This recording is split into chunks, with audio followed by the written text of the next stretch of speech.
Lauren Perkins had always imagined motherhood as something gentle. One baby, one crib, one heartbeat she could count on her fingers. But life didn't follow that plan. After a year of trying doctor visits, quiet disappointments, and hope that slowly learned how to whisper, Lauren and her husband David felt cornered. Fertility treatments were no longer frightening, they were necessary. Before making the final decision, they took a vacation to Nicaragua with friends. It was meant to clear their head. One night, as Lauren spoke honestly about her fears, a friend, a priest, listened quietly and then said something strange. "Someone up there has big plans for you. I don't know what, but it will be big." They smiled politely. At the time, it sounded like comfort. Nothing more. Back home, Lauren underwent artificial insemination, the simplest option. She told herself not to hope. She was convinced it wouldn't work. It did.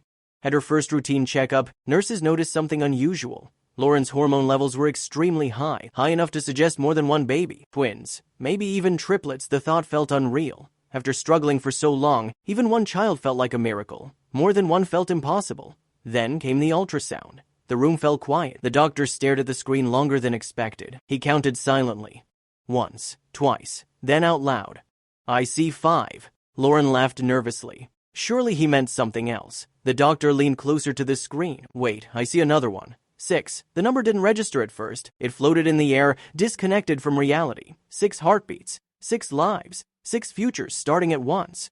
Joy was quickly replaced by fear. The doctors explained the risks, severe risks, premature birth, complications. Survival was not guaranteed for all of them. Lauren and David were given an option: reduce the number of babies to increase the odds for the rest.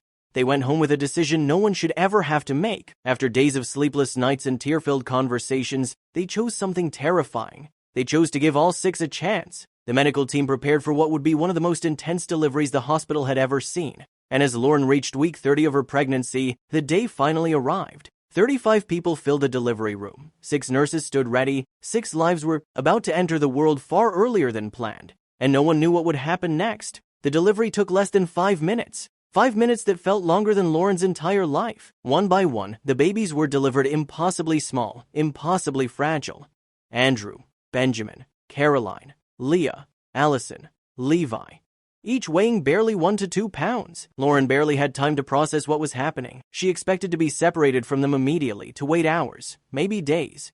But as each baby was rushed toward the NICU, the nurses paused just for a second and rolled them past her. Lauren reached out with trembling fingers and touched 6 tiny hands. That was the moment it became real. For days, the babies remained in incubators, wrapped in wires and monitors. The smallest setback could mean everything. The waiting was agonizing. 4 days later, Allison became the first baby strong enough to be held. It took 10 minutes to carefully remove the tubes and cables. When Lauren finally held her, she broke down. "That's when I became a mother," she later said. Not of 1, but of 6. Weeks turned into months. Slowly, painfully, the babies grew stronger. 5 of them came home after 4 months. Leah stayed behind a little longer, the smallest, the most fragile.